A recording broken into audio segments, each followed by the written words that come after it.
여러분, 오늘이 토요일 날이죠. 토요일 날 두 번째 녹화를 합니다. 2026년 1월 10일 오후 9시 11분을 가리키고 있습니다. 지금 밤 시간입니다. 내가 음악가를 한 지가 굉장히 오래됐습니다. 그래서 이번엔 또 음악가를 하려고 합니다. 쇼팽에 관해서 하려고 하는데요. 프레데리크 쇼팽. 쇼팽의 곡들에는 쇼팽의 발라드 곡에는 발라드 1번, 발라드 2번, 발라드 3번, 발라드 4번 이렇게 되어 있고요. 쇼팽이 작곡한 소나타가 있습니다. 그러니까 피아노 소나타 1번, 피아노 소나타 2번, 피아노 소나타 3번, 그 다음에 첼로 소나타가 있습니다. 쇼팽의 스케르초에는 스케르초 1번, 스케르초 2번, 스케르초 3번, 스케르초 4번 이렇게 있습니다. 발라드 1번을 한번 클릭해 보죠.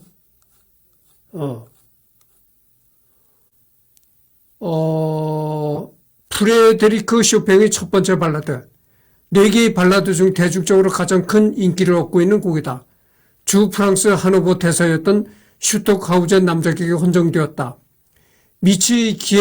비치의 시 콜라드 엘렌 로드에서 영감을 받았다고 알려져 있지만 물증이 없어 아직까지도 논쟁 중이다. 조국에 대한 애정이 깊었던 쇼팽에게 애국 시인이었던 미츠키예비치의 시는 충분히 큰 감명을 줬을 것이다. 게다가 작곡할 당시 쇼팽의 나이는 26살의 나이로 그 때문인지 그의 열정과 애국심이 부각되어 있는 곡이다. 서정적인 멜로디와 강렬한 전환이 돋보이며 쇼팽이 조국을 떠나 타국에서 느낀 그리움과 감정이 깃들어져 있다. 이 곡은 피아니스트들에게 도전적인 기교를 요구하면서도 깊은 감정 표현을 가능하게 하는 곡으로 낭만주의 음악의 정수를 보여준다.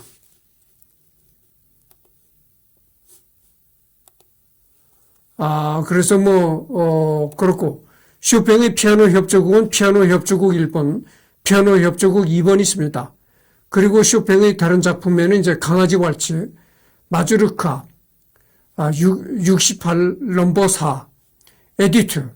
에디트는 이별의 곡이라고 하는 거, 우리가 흔히 이별의 곡이라고 하는 겁니다.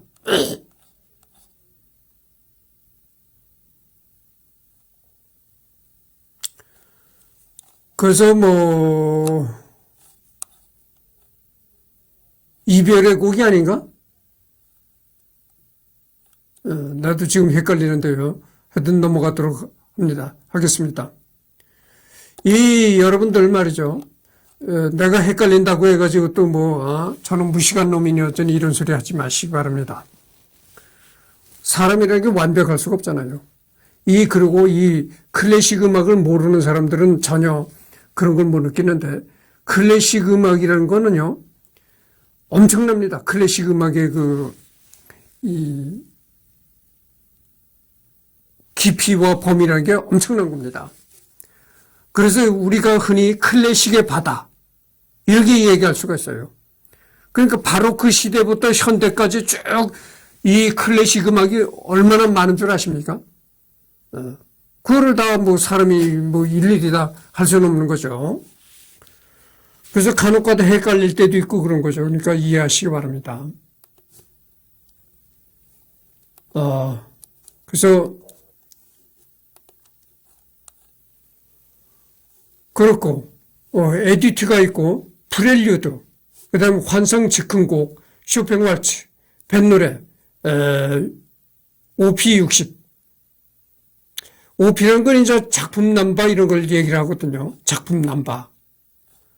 클래식은 꼭 이렇게 작품 남바라고 붙습니다.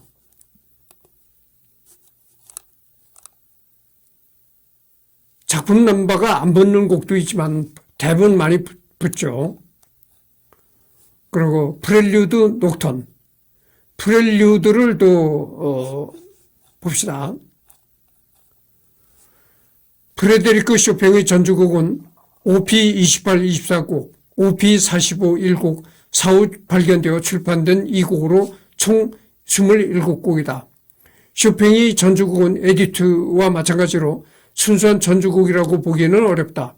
이전의 전주곡은 도입부 역할을 하는 짤막한 곡들이었는데 쇼팽이 단순한 연습곡에 예술성을 부여해 하나의 연주곡으로 만들어낸 것과 같이 쇼팽의 전주곡은 그 자체로 독립된 음악이기 때문이다. 하지만 그럼에도 불구하고 전주곡으로 불리는 이유는 바흐의 전주곡에서 여러 가지 아이디어를 차용해 왔기 때문이다. 24개의 모든 조성을 사용하면서 각각의 조성의 특징을 심상을 통해 표현해 냈다는 것과 하나의 전체적인 아이디어로 전주곡 24곡이 묶이게 되는 것이다. 실제로 쇼팽은 바흐의 평균율을 즐겨 들었으며 이 곡이 작곡된 시기 또한 쇼팽이 바흐의 음악에 심취해 있을 때라고 한다. 바흐의 평균율은 쇼팽뿐만 아니라 라흐마니노프, 드뷔시, 스크리아빈 등등 여러 작곡가들에게 영향을 줬다. 그리고 이제 바흐의 평균율이라는 곡이 이 바흐 후대의 여러 작곡가들에게 영향을 줬다 이런 얘기죠.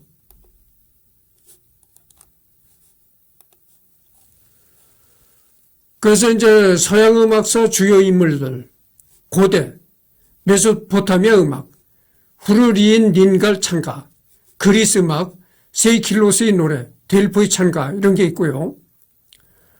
중세 음악에는 노트르담 아파, 레오냉 페루댕, 아르스 노바, 비트리 마쇼, 기타는 란디니, 턴스터블, 빙엔, 그 다음에 르네상스 음악에는 이제 브르고뉴 악파, 뒤파의 뱅슈아, 프랑드르 악파에는 오케겐 프레이자크, 이탈리아는 팔레스트리나 라소 카치니, 가브리엘리, 그다음에 스페인은 빅토리아, 영국은 탈리스 버드 다울런트, 독일은 루터, 스벨링크, 프레토리우스, 하슬러, 프랑스는 이거 다 읽지는 않겠습니다.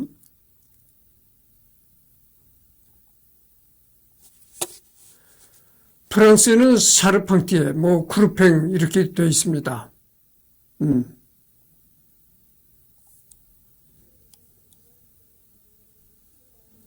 근데 여기서 우리가 알아야 될 게 뭐냐면 이 고대 중세 음악은 말이죠. 클래식 음악이라고 하지 않습니다. 이건 별도의 고대 음악으로 취급하죠.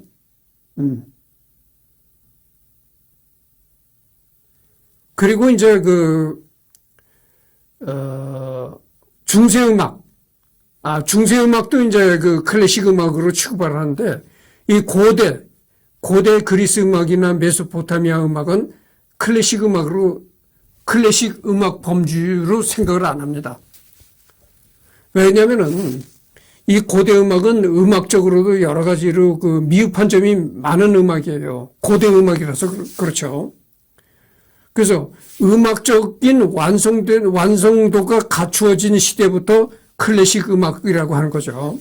그래서 음악적인 완성도가 이루어진 시기가 이제 중세 르네상스 이런 때입니다. 그리고 바로크. 이제 그러니까 여기서부터 이제 클래식 음악이라고 할 수 있는 범위죠. 그래서 바로크가 있고 그렇죠. 여기 클래식 음악사에 참 이름이 쟁쟁한 작곡가들이 많이 나옵니다. 내가 이거를 일일이 리딩을 하지 않겠습니다. 리딩하는데도 굉장히 시간이 많이 걸리고 하니까. 그래서 여기 보면 바로크 음악에도 보면은 이탈리아, 프랑스를 보면 샤르팡티에,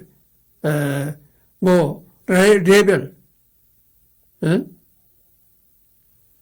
크루팽, 그 다음에 이탈리아에는 코렐리, 토렐리, 마르첼로, 알바노니, 비발디의 사계 이런 거, 그 다음에 마르첼로,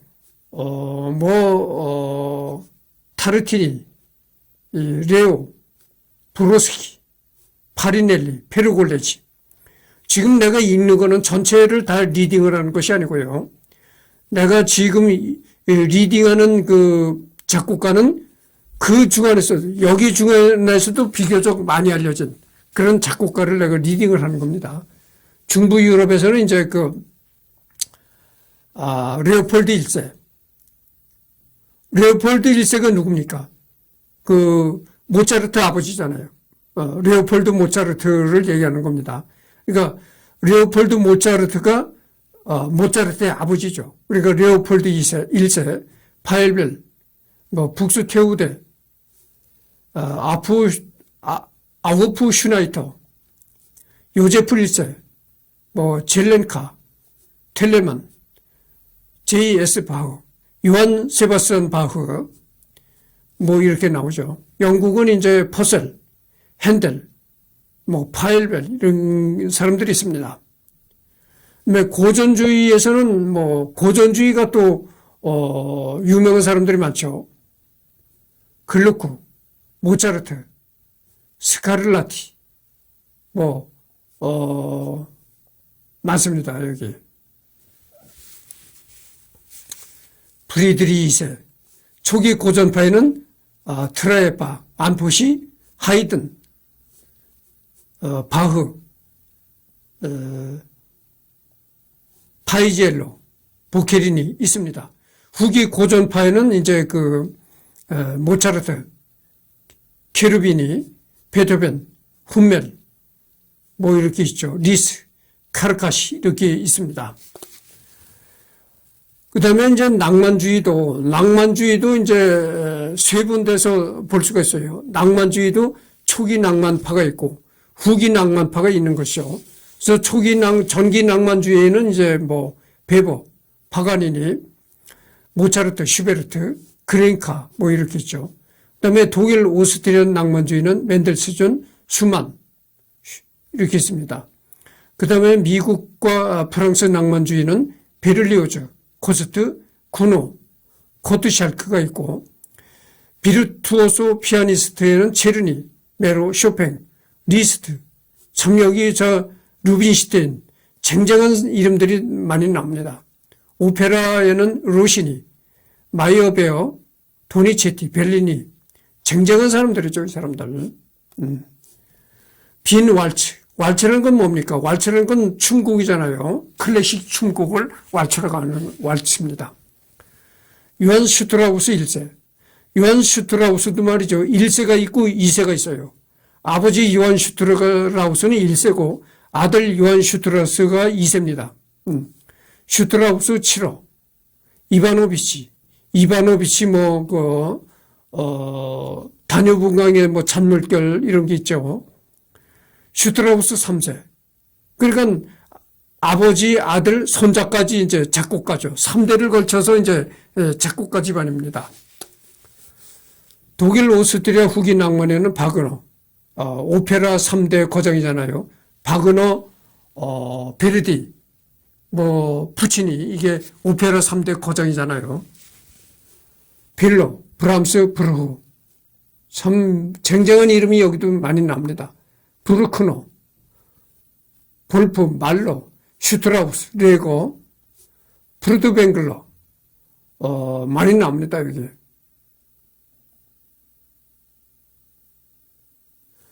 라인베르고, 레아르, 부치크, 많이 나오죠. 그 다음에 이탈리아 낭만주의 오페라, 베르디, 폰켈리, 푸치니, 레온 카발로, 마스카니. 프랑스 후기 낭만에는 비에탕, 생상스, 비제, 오펜바흐, 그 다음에 듀카, 포레, 프랑크, 랄로, 이자이, 사티. 러시아 후기 낭만에는 이제 차이콥스키, 라우마니노프, 스크리아빈, 미트네르, 글라주노프. 그 다음에 영국의 낭만주의는 엘가, 홀스트, 본 윌리엄스, 블리스, 핀치. 폴란드 낭만주의는 봉다 제프스카, 모슈코프스키, 호프만, 시마노프스키가 있다. 그리고 미국 후기 낭만은 와이먼, 수자, 오르트, 고도프스키가 있습니다. 국민악파 시대가 도래하죠. 국민악파 러시아에는 무소르스키, 보로딘, 림스키, 코르자코프, 발라키레프, 있죠. 중부 유럽에는 이제 슈메타나, 드보로자크, 뭐 이렇게 있습니다. 도흐나니. 북유럽에는 닐센, 그리고 시벨리우스 있고, 스페인에는 이제 사라사테. 사라사테의 그 바이올린 곡이 또 유명하잖아요. 알베니스, 타레가. 타레가의 뭐, 아람브라의 궁전인가 뭔가 하여튼 뭐, 지금 내가 어떻게 떠오르지 않습니다. 그게 타레가의 곡인가 아마,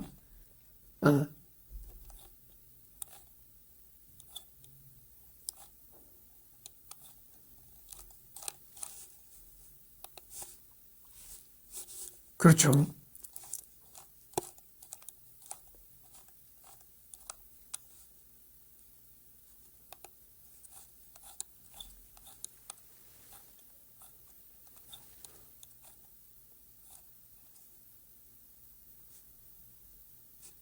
알베리스, 로드리고, 프랑스, 이탈리아는 쇼숑, 당디, 레스피기.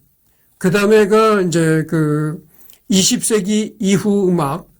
그러니까 20세기 이후 음악에는 뭐, 인상주의, 신고전주의, 제2비 낙파, 프랑스 근현대 음악, 영국 근현대 음악, 앵글로 아메리카 근현대 음악. 뭐 이렇게 많이 나옵니다. 근데 여러분들 말이죠. 방금 전에 내가 뭐라 그랬습니까? 클래식 음악이라는 건 바다와 같다고 내가 얘기를 했잖아요. 그러게 맞습니다. 이 클래식 음악곡들이 이렇게 많아요. 그러니까 여기가 이제 고대 음악사부터 이렇게 쭉 나왔는데 이렇게 작곡가 명단이 나오잖아요. 이 명단에 들어가 있지 않은 사람들도 엄청납니다. 그렇던 걸 아셔야 돼요. 이 명단에 들어가 있다는 건 뭘 말하냐면은 그만큼 클래식 음악사에 족적을 남겼다. 발자취를 남겼다 이런 얘기죠. 여기에 이 이름이 올라가 있지 않은 클래식 음악가들도 많습니다. 그렇던 걸 아시기 바랍니다.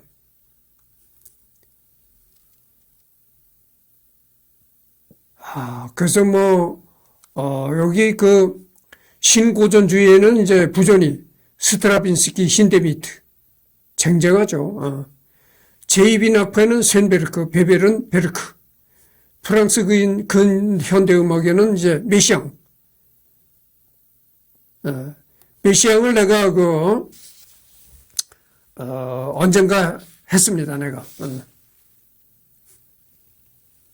앵글로 아메리카 근현대 음악에는 이제 거슌, 코플런드, 앤더슨, 뭐 이렇게 있습니다. 번스타인, 다비도프스키, 제프스키, 애덤스, 뭐 체르노빈, 맞습니다. 노먼.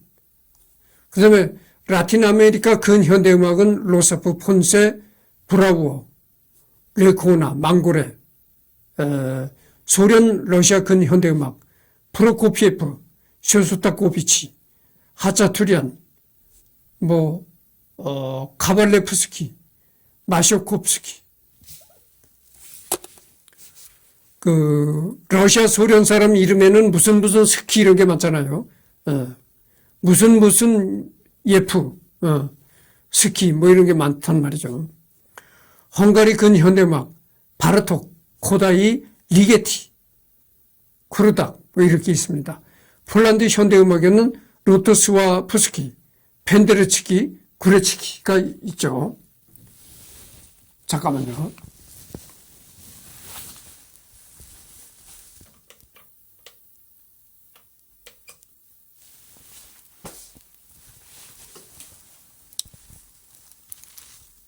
잠깐만요.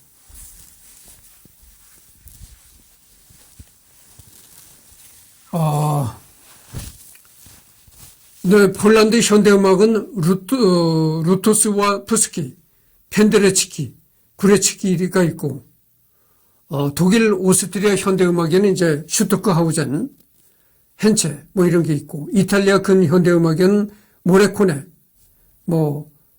달라피콜라 있습니다. 한국 현대음악에는 안익태, 김순남, 윤희상, 나운영, 강석희, 백병동, 나인용, 박영희, 이만방, 진은숙 이렇게 되어 있네요.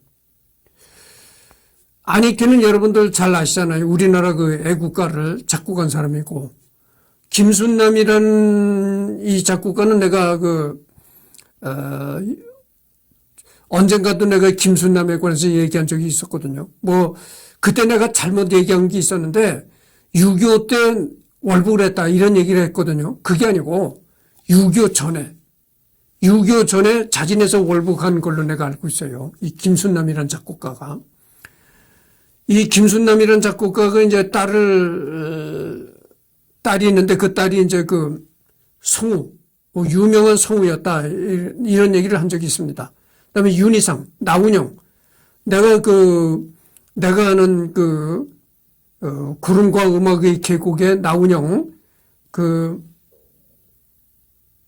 시편 23편,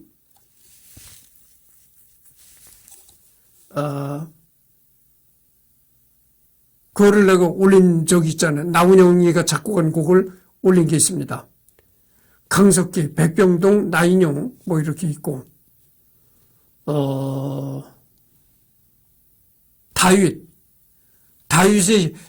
다윗이 시를 지은 그런 시에다가 이제 곡을 붙인 그런 곡이죠. 시편 23편. 그 다음에 일본 현대음악에는 다케미츠, 히사이시조, 요시마츠가 있고, 기타에는 페르트, 크세나키스, 바엔, 아브레함센, 라우타바라, 카전지에프, 탄첸 도이처 이렇게 있습니다. 프레데리크 쇼팽. 이 사람이 이제 쇼팽이죠. 출생이 1810년 3월 1일 날 출생했다고 이렇게 되어 있네요. 그러니까 이 모습이, 이 모습은, 믿어도 되는 겁니다. 쇼팽이 이렇게 생겼다고 믿어도 되는 거예요. 그때 당시 흑백으로 이렇게 찍는 그런 게 있었으니까, 쇼팽이 모습이 이렇게 생겼다, 이렇게 생각해도 되겠어요. 프레데리크 프랑스와 쇼팽. 폴란드어식 이름은 프리데리크 프란치셰크 쇼펜이다. 그러나 그의 부친인 니콜라 쇼팽이 프랑스인이라 그는 프랑스계 폴란드인이라고도 할 수 있으며, 그래서 프랑스계 성씨 쇼핀을 폴란드에서도 프랑스어식 발음을 따라한 쇼펜으로 발음한다. 이 발음을 폴란드어식으로 전사한 쇼펜이라 적기도 한다. 이렇게 되어 있습니다. 잠깐만요. 물을 좀 떠다가 물을 마시면서 해야 되겠습니다. 지금 얘기를 하니까 목이 건조해서 말이죠.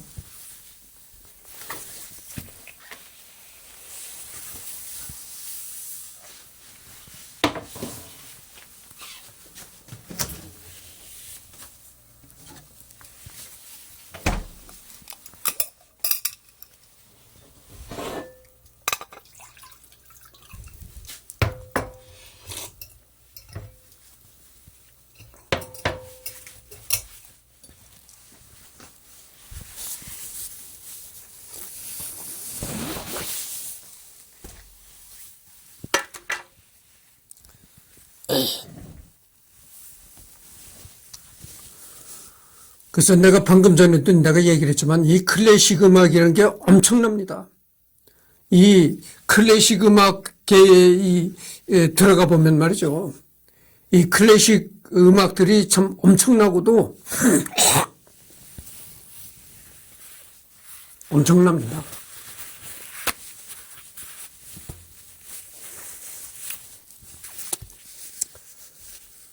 그리고 국적은 바르샤바 공국, 폴란드 이폰 왕국, 프랑스. 쇼팽은 프랑스 사람이죠. 프랑스 사람이 아니고, 한때는 프랑스 국적을 가졌긴 했지만, 폴란드 사람이죠. 폴란드에서 태어난 사람입니다. 민족은 폴란드인, 나오잖아요. 쇼팽 생전에 폴란드는 프랑스 및 러시아 제국의 지배를 받았고, 1835년 이후에 그는 법적으로 프랑스 시민권자가 된다. 그러나 그는 자신을 폴란드인으로 여기고 또 폴란드인으로 생을 살았다.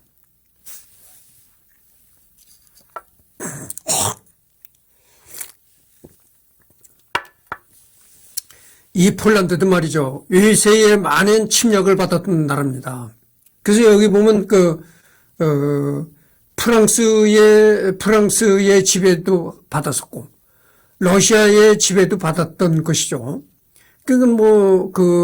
한때는 독일한테 무참히 또 깨지기도 했었고, 그렇죠.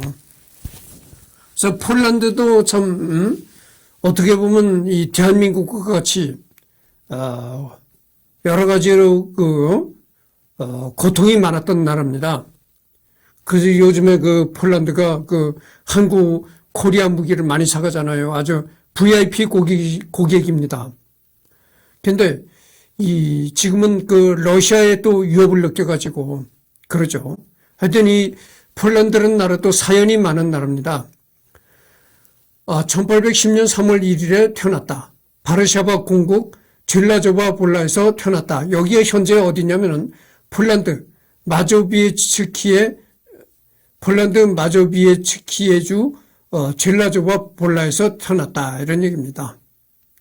다음에 사망은 1849년 10월 17일 39세에 사망했다. 프랑스 제2공화국 파리에서 그러니까 그때는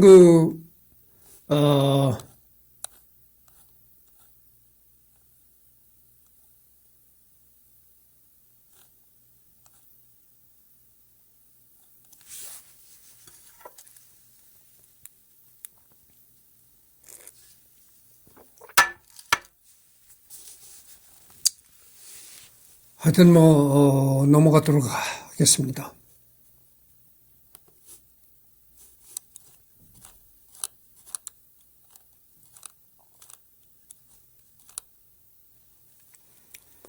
직업은 이제 작곡가, 피아니스트.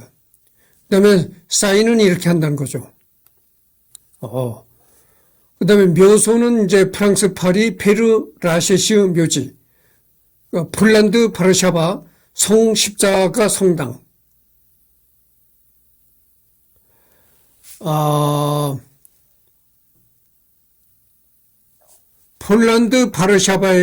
폴란드 수도가 바르샤바잖아요. 폴란드 수도 바르샤바 성십자가 성당에 이 쇼팽의 심장이 이제 있다는 거죠. 하여튼 이 자료를 읽어가다 보면 자세히 나오겠죠. 학력은 바르샤바 음악원. 여기서 이제 1826년에서 1829년, 그러니까 3년간 여기 바르샤바 음악원에서 교육을 받았다 이런 얘기입니다. 활동 기간은 1825년에서 1849년. 사조는 전기 낭만주의에 해당된다. 신체는 170cm에 45kg.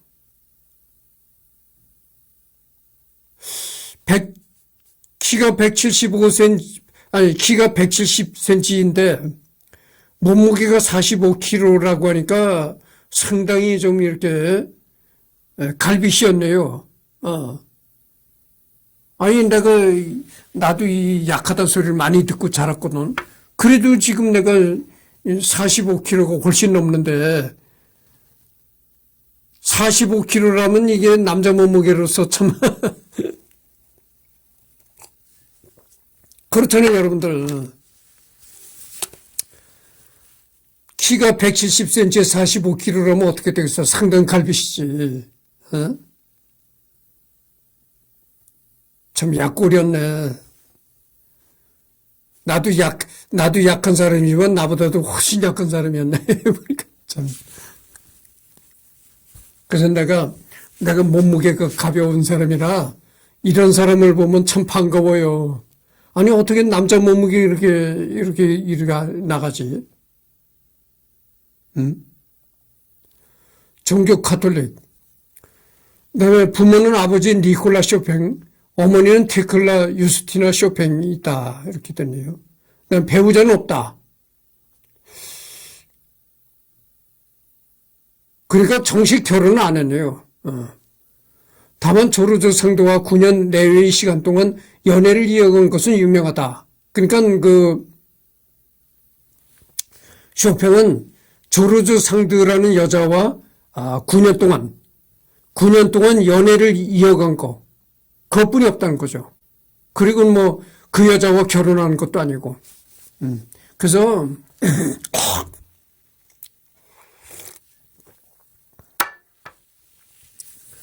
내가 이런 그 유튜브를 하면서 내가 여러 번 내가 얘기를 했습니다.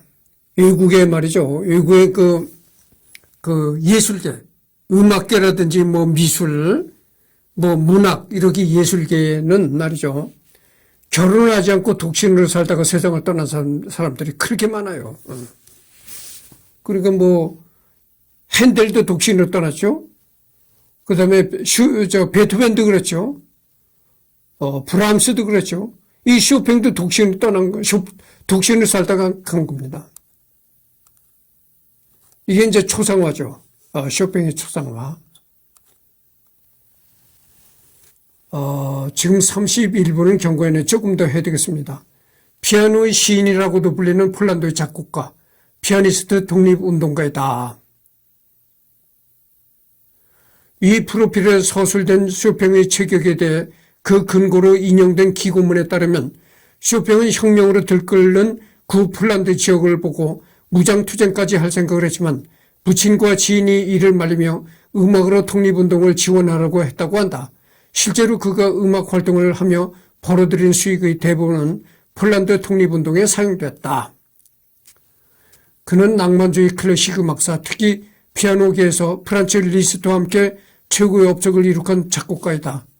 폴란드인이 자부심을 갖고 존경하는 폴란드 최고의 위인 중 한 명이기도 하다. 폴란드의 관문 바르샤바의 공항 이름도 바르샤바 쇼팽 공항이다. 그를 기념하기 위하여 1927년 만들어진 쇼팽 국제 피아노 콩쿠르트도 폴란드 역대 대통령들의 중요한 공모이자 매년 국가지정 관광 시즌으로 지정될 만큼 피아노 분야 최고 이상의 콩쿠르로 명망을 떨친다. 여기서 이 우리나라의 그 뭐 조성진이도 이 쇼팽 콩쿠르에 1등을 했다고 나오잖아요. 이 국제적인 그 쇼팽 콩쿠르가 그 국제적인 그 아주 이름 있는 그 경연대회죠.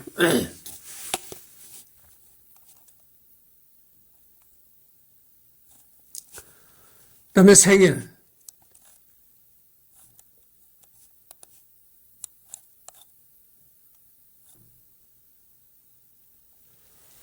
2015년 쇼팽의 다큐멘터리. 프레데리크 쇼팽은 1810년 3월 1일에 프랑스인 아버지 니콜라 쇼팽과 폴란드 귀족의 딸이었던 어머니 테클라 유스티나 크시자노프스카 사이에서 일남 3녀 중 둘째로 태어났다. 위로는 누나 루드비카가 있었고 아래로는 두 여동생 이자벨라와 에밀리아가 있었다. 막내 에밀리아는 15살 때 결핵으로 요절했다. 당대의 결핵은 굉장한 난치병이었다.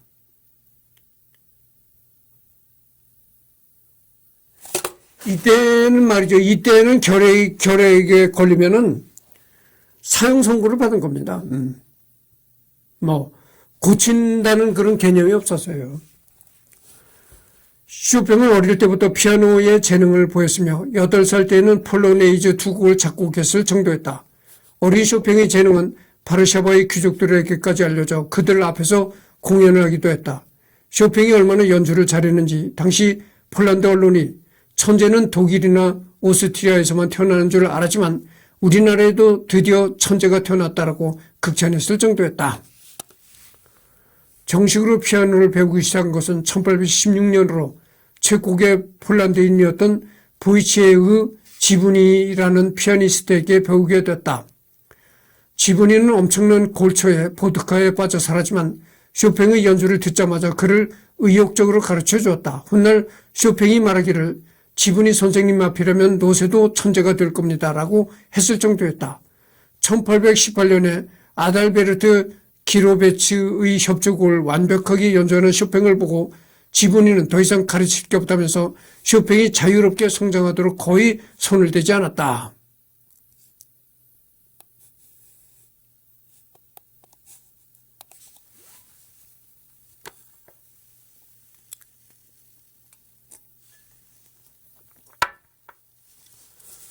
그러니까 이 지분이라는 사람은 쇼팽을 가르친 이제 선생이었지만, 1818년에 아달베르츠 기로베치 협주곡을 완벽하게 연주하는 쇼팽을 보고, 지분이는 더 이상 이제 가르칠 게 없다.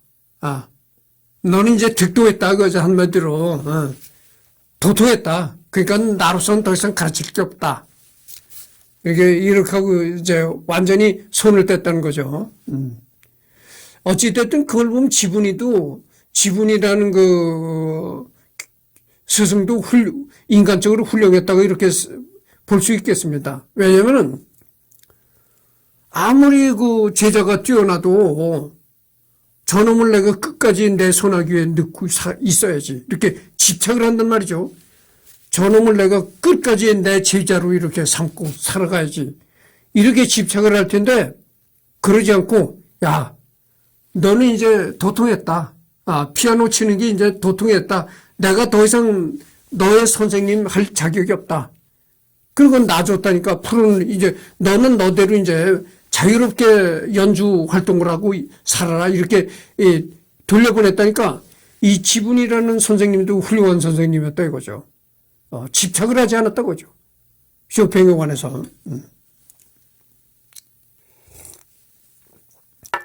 그러니까 지분이라는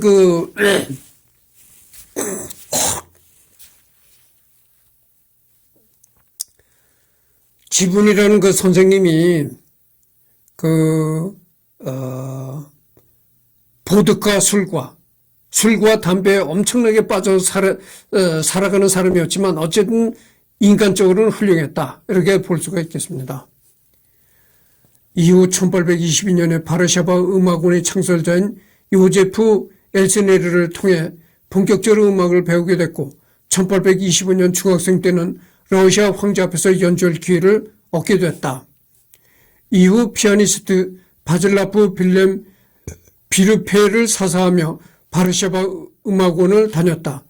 바르샤바 음악원을 졸업한 후 1828년에서 29년에 이탈리아와 오스트리아를 여행하면서 음악의 중심지인 빈으로 가서 피아니스트로서 대단한 성공을 거뒀다. 그 다음에 해외 진출이 이렇게 나옵니다. 이제는 폴란드에서는 웬만큼 이제 실력도 쌓았고, 명성도 쌓았다. 그러니까 이제 외국으로 이제, 눈을 돌리는 겁니다. 외국으로 눈을 돌려가지고, 이탈리아와 오스트리아를 여행하면서 이제 오스트리아의 수도 비누로까지 가서 피아니스트로서 대단한 성공을 거뒀다고 하죠.